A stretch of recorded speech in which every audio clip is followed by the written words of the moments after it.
আরে কি ভাবছো এত? আর্য কি ভেবে কি করার চেষ্টা করছে সেটা একটু ভাবার চেষ্টা করছে। এখনো তুমি ওকে নিয়ে পড়ে আছো?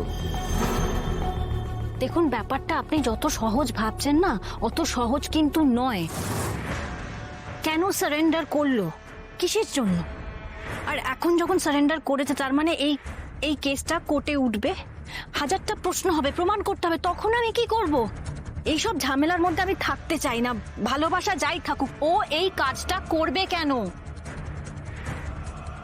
আচ্ছা, তোমার বুদ্ধি শুদ্ধি তো কম না, এইটুকুনি বুঝতে পারছো না? আর্যর এখন সব থেকে বড় উদ্দেশ্য হলো অপর্ণাকে বাঁচানো।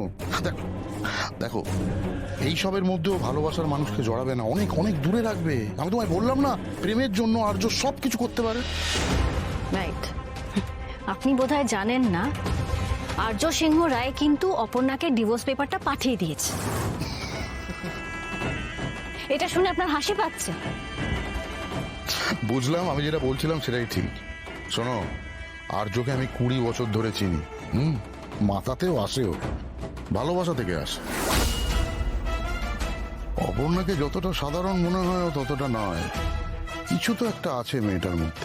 সেই, তা না হলে আর্য সিংহ রায় ওই বাচ্চা মেয়ের প্রেমে পড়ে? কথাটা সেটা নয়, কথাটা হলো ওই মেয়ে হাল ছাড়বে না। যেভাবে হোক, যেভাবে হোক, ও পতি পরমেশ্বরকে উদ্ধার করে নিয়ে আসবে। আর তার আগেই আমাদের যা করার করে ফেলতে হবে। ওদের সবাইকে ওই বাটি হাতে পথে বসাবার ব্যবস্থাটা করে ফেলতে হবে। সবই বুঝলাম, তার আগে বলুন আমার পেমেন্টটা কবে হবে? আরে আগে কাজটা তো হোক, তারপর না পেমেন্ট।